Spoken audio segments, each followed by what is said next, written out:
Hey, what's going on YouTube? Welcome back to Upstate Speedtests. Really glad to have you all on the channel. A lot of new subscribers recently.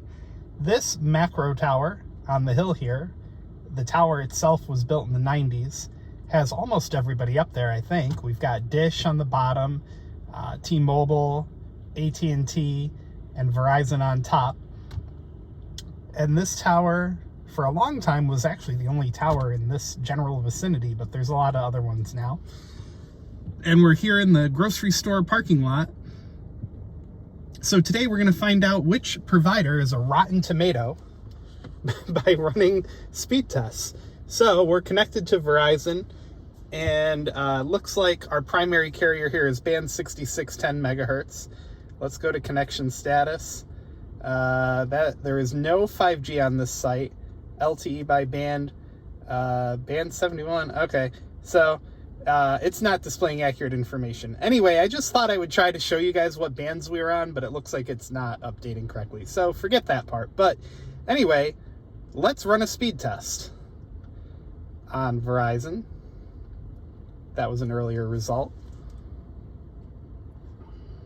So here we go. 66 millisecond ping. Loaded jitter looks pretty okay.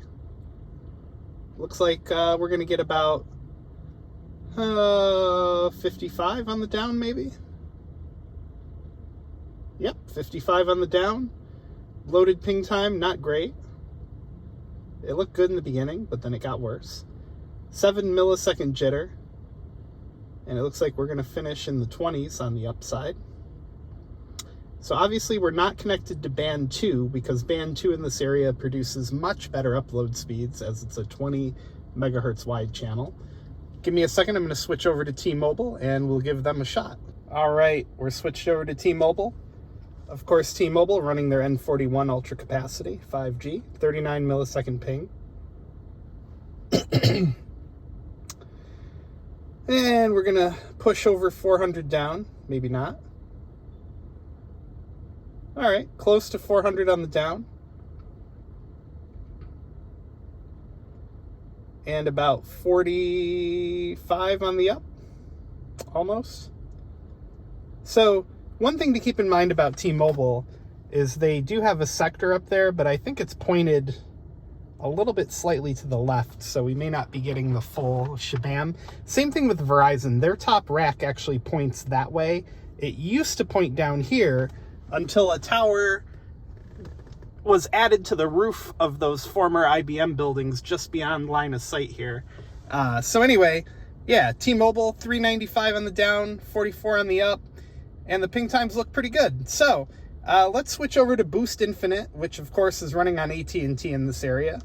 And let's see how it goes. Give me 1 second, I'll be right back. All right, so we are switched over to Boost Mobile, which of course is running AT&T.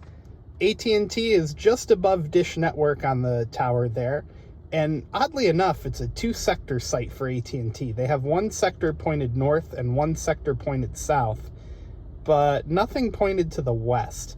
Now, I hope when AT&T goes to modernize the site that they turn it into a normal 3-sector site or even a 4-sector, because I'm not going to lie, in our area, AT&T could probably really use the capacity. But anyway, that's just my 2 cents. That's just my armchair engineering. So let's go and see how AT&T does. Again, Boost Infinite, lowest priority on AT&T. So, unless I'm on a tower that I know is not very loaded for AT&T, I never expect amazing results. Especially not for a service that costs $25 a month.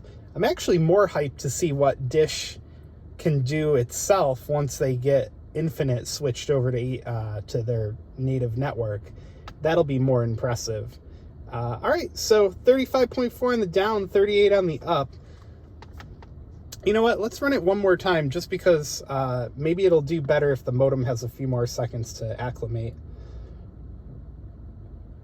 Or maybe it'll do worse. Loaded ping times are range, they're kind of bouncing all over the place. 74 millisecond ping is not great. Jitter at 7's okay. And yeah, it actually did worse that time, so that's interesting. The upload is really good at 40. Well, not really good, but it's it's decent, which tells me that either Boost is being deprioritized to hell right now, or AT&T has a congestion issue going on with this site. And, I don't buy that it's deprioritization really causing this. I think AT&T is just congested in our area. So that's just my 2 cents, but, who knows? Maybe someday I'll get a proper AT&T line to test with, but, it is what it is. So for this series of testing, our Rotten Tomato Award goes to AT&T/Boost Infinite.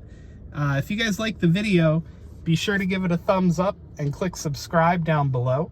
And if you'd like to help support the channel, links are down in the description, like my Patreon. And I'll look forward to seeing you guys next time. Thanks a lot.